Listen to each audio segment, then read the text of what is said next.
Fort Worth Zoo, brand new baby elephant right there. First elephant born at the Fort Worth Zoo in the Fort Worth Zoo's history. So she was born here in 1998. And in turn, she's given birth to a calf here just over a month ago. And then her other calf, Brazos, is way over on the right side. There's another yard here on the right. Brazos is 3 years old, and so he will be four here in about a month or so. And so Brazos was also born here at the Fort Worth Zoo, so that makes 6 elephants that are born here throughout the zoo's history. 5 of them are here on site. The 5th one is a male named Bowie, who's up north at Oklahoma City Zoo with their herd. So now 6 elephants in total have been born here at the zoo, and 5 of them are still here, and our herd total is 9. And so this little one does not have a name just yet. That's the only thing missing. So if you go to our website, there is a section for a naming contest. And so there are 3 options, and all 3 of them kind of relate to Bluebonnet's name. So Bluebonnet is our state flower here in the state of Texas. And so the options for our little one include Black-Eyed Susan, or Susie for short, Ladybird, or Birdie for short, and then Yellow Rose, or Rosie for short. Those are the 3 options. You can head to our website. You have until October 6th to pick your option. And so you can go pick one of those 3 options to see what we can name our newest arrival here. So I mentioned Bluebonnet, her mother, and then out here as well as Angel, another one of our other females. So she's kind of over in the center here. So she's kind of she'd be like an auntie basically for the youngsters that have been born to Bluebonnet. So that herd will often stick together. And so that kind of makes one of the smaller herds within this group of 9 that we have here at the zoo. So I mentioned 4 of them. So I mentioned Brazos, I mentioned Angel, Bluebonnet, and then our newest little one. And then we do have a 3rd calf who's here as well. So he is in between Brazos and our newest arrival in terms of age. So Travis is now our 2nd youngest. He'll be 3 years old in February, so he's just over 2.5. And his mother is Belle, short for Bluebell, like the ice cream. And then his grandmother and Belle's mother is Rasa, one of our older females, at 52 years old. For reference, they can live for over 60 years, or even longer in some cases as well. And then we look through the trees and the bushes. Straight in the back, you see one of our male elephants roaming around. So that is Colonel. He is one of our adult male elephants that we have here. He is around 9,500 pounds. He has the longest tusk of all the elephants that we have here. And then finally, last but not least, we do have Romeo. So I don't see him at the moment. There are more yards to the trees and bushes there beyond the fences. But Romeo, he is the father of our newest little one, as well as Travis and Brazos. Romeo is in his 30s, and he's our biggest elephant at around 10,500 pounds, so over 5 tons. So he has smaller tusks than Colonel, so the way we can tell those 2 boys apart. But he is bigger in size, so he is the biggest, heaviest elephant that we have here at the Fort Worth Zoo. And so when elephants are born, mothers, they will give birth standing up, and typically these baby elephants, they're kind of up and nursing and taking their first step within 2 hours, and that's what happens with the newest elephant here. And so they will nurse from mom, and it takes a few months for their first set of teeth to come in. And so when it comes to teeth, they have their tusks, and then they do have their molars, the very back of their mouths, for them to chew food. So you'll notice some of the elephants here, they do not have tusks, or at least they don't have very large tusks. So there are 2 general groups of elephants in the world. There are African elephants and Asian elephants. We only have Asian elephants that are here at Fort Worth Zoo. And amongst Asian elephants, only the males have those really long tusks. The females have either really short ones or just none at all. But every elephant still has their flat molars at the very backs of their mouths.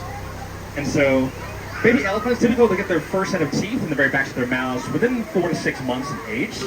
And then for male Asian elephants, they'll get their first set of tusks poking through at around 1.5 to 2 years of age. And so elephants, they do have several sets of molars that go throughout their lives. In fact, they have 6 sets of molars throughout their whole lifetimes. And they only have 4 molars in total. They have a brick-sized molar on each corner of their mouth. So not as many as you may think. And so they need to replace their teeth several times throughout their lives because they can eat over 200 pounds of vegetation in a day. And some of that vegetation is very abrasive. They can live for well over 60 years, so that's a lot of chewing they're doing in a 24-hour period and throughout their lifetimes as well. So they have to replace their molars several times throughout their lives in order to have strong, straight teeth that consume the food they need in order to survive. And so the older teeth are pushed out by the newer ones, kind of like a conveyor belt. The newer ones will push out the older ones will fall to the ground, and then the new ones will grow in their place. So these baby elephants, they'll get their baby molars first, and then they'll grow their adult ones as they get bigger and older. Muscles and tendons within an elephant's trunk, so no wonder it takes a few months for them to get the hang of using their trunk. So they will use it to gather food, like I mentioned earlier. They also use it to greet one another, kind of like how we as humans want for a hug or for a handshake, basically. Also, they have a fantastic sense of smell. Think of like bloodhounds to smell. An elephant's sense of smell through their trunk is many times greater than a bloodhound's. They can smell rain from miles away, and even water underneath the ground. They can even dig that water up when they sense that as well. And when it comes to water, contrary to popular belief, they do not use their trunk as a straw. Instead, what they do is they dip their trunks into the water. They'll suck in some water there, but then they'll curl their trunk and spray that water into their mouth so that they go down to their stomachs. And a thirsty elephant can drink over 40 gallons of water in one sitting. They can only last a few days or so without adequate amounts of water. And they get a lot of other water they need from their food as well, like any wet fruits or wet vegetation. But when they find a water source, they will utilize that as well. The trunk is a fusion of their nostrils and their upper lip stretched out, so it takes some time being able to learn how to use their trunks. You may have also seen them throw dust on their bodies as well, using their trunks too, and that's a form of skin care for these animals. And so even though the skin is a few inches thick, they are vulnerable to sunburn, biting insects, and parasites. So when they spray wet mud on their backs, they'll wait for that to dry, and as that wet mud cracks and falls off their bodies, the parasites will fall off with them too. So it's a great kind of exfoliation for their skin as well. And all that dirt and mud is a form of enrichment for these guys too. Enrichment is simply anything that encourages animals to practice their natural behaviors. So that could be what they naturally do in the wild, like spreading that dust and mud across their bodies. You see a lot of branches and logs out here as well. That trunk is very nimble, and they can lift a flower from the ground, or let's say log weighing several hundred pounds. Another example is a trunk wash. So what we'll do sometimes is that we'll use a hose to clean out the trunks from within, and then once the trunk is clean, we'll have a plastic bag ready and put their trunk into the bag, and all we have to do is say the word blow, and then from there they'll blow a snot sample into that bag, and then we'll take it behind the scenes to our farm to for any viruses or other microbes within that sample. A great way to get them involved in their own healthcare, to check to make sure they are nice and healthy. And so elephants are what are known as ecosystem engineers. That basically means they greatly shape the environment around them. So these animals, they are native to southern and Southeast Asia and rainforest and jungle, or grasslands. So when they go around consuming food, like fruits for example, a lot of the seeds from the fruits that they eat will stay intact in their stomachs. And then as they migrate throughout their habitat, those seeds will come out the other end, and the feces is basically fertilizer and helps those seeds germinate and create new fruit trees throughout their environment. And because they travel far and wide, those seeds travel far and wide as well, and help the genetic diversity of those trees as well. Also, I mentioned how earlier they can sniff water underneath the ground and dig that water up. And so when they dig up that water, that creates water holes and water access for other animals within their environment. Any branches or logs they knock down, that creates habitat for little lizards and insects too. Even their footprints create habitats as well. So their footprints in thick mud can be a foot deep, and when rainwater collects into those footprints, little tadpoles and insects will make their homes in those little ponds as well. So even their footprints can create habitats for other animals. And so without elephants, their environment would be a very different place.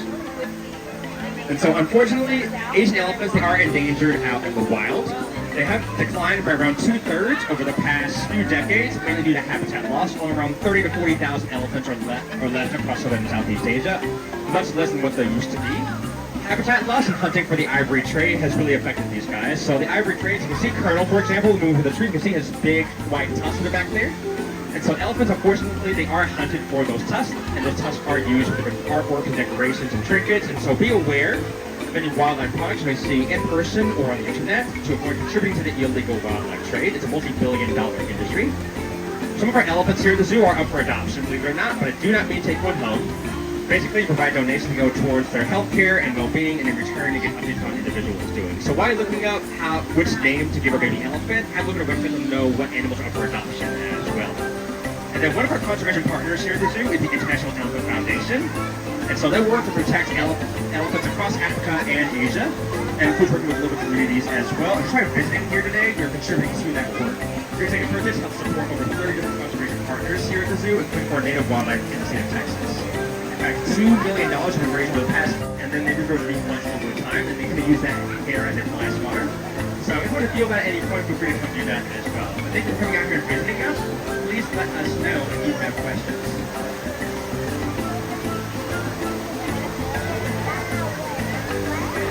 He's one of our adult male elephants that's here. He's around 9,500 pounds, and then our biggest elephant is Romeo.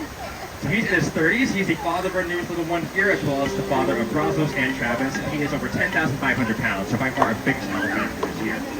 any questions you have, or if you're curious to know what an elephant's tail hair feels like, we have that here too. If you want to feel that at any point.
Thanks for watching a couple more versions of this video on my channel. I hope you subscribe to my channel. I go to the zoo a lot. Thanks for watching.